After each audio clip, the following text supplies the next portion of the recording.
All right, we're here to do the 6-minute interval training. What David is going to do is strike balls with the inside of his foot, 50 strikes on the baseboard. Go to it, David. So this is an important skill because what it is developing is a comfort level with the ball.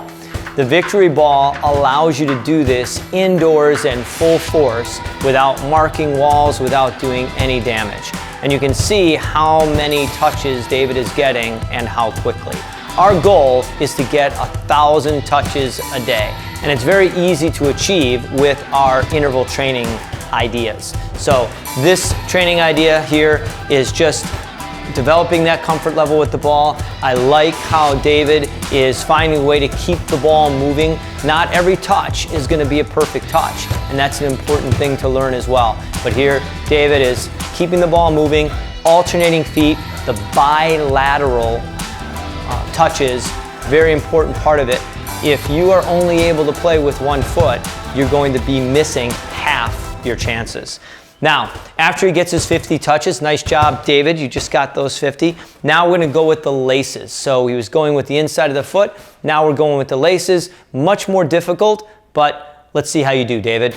Right against the baseboard, he's going to get 50 touches. Notice that his ankle is locked. He's getting a nice snap in here every time he strikes the ball.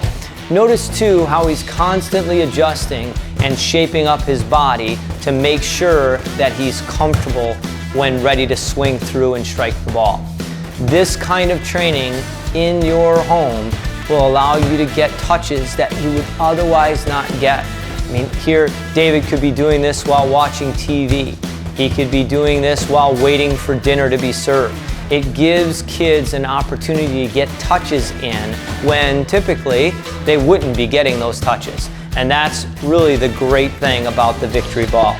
Great job, David. You got 50 touches there with the laces. Now what we're looking for him to do is hit the Victory logos here on the wall. Now you can do this with electrical tape very simply, 18 inches above the floor.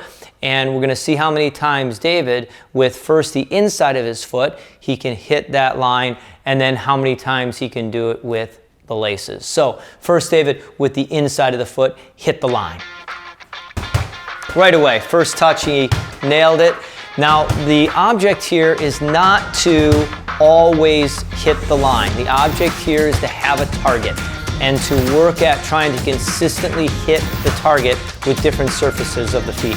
So here he's working on lifting the ball up a little bit, hitting that target 18 inches up on the wall, and again, he can do this thousands and thousands of times without leaving a mark on the wall. Excellent job, David. Now we're going to have him do the same thing, again, a little bit more difficult here with the laces. So 25 times, hit the line. Again, his first try, he nailed it. Notice that David's going to be shifting left and right foot.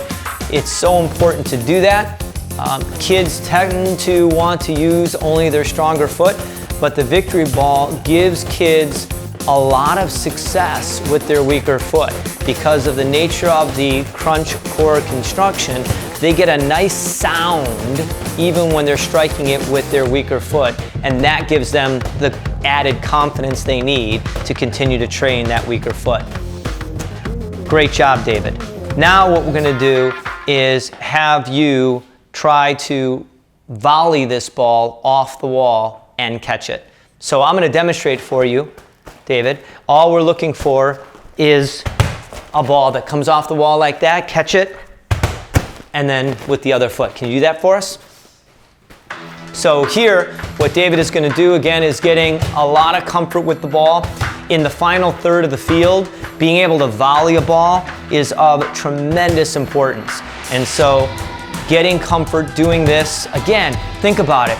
It's 15 minutes before dinner, time that's usually wasted. Here, he could be waiting for that to get on the table, and here is David knocking the ball against the wall, getting some valuable touches that are going to make him a better player. The next one we're going to do is a bit of fun for him, and what we're going to have him go is thigh, thigh, and then, using the laces, volley it into the wall and catch it. Go ahead. And then into the wall. Excellent. He did a great job with that. That's not an easy skill that he's doing there.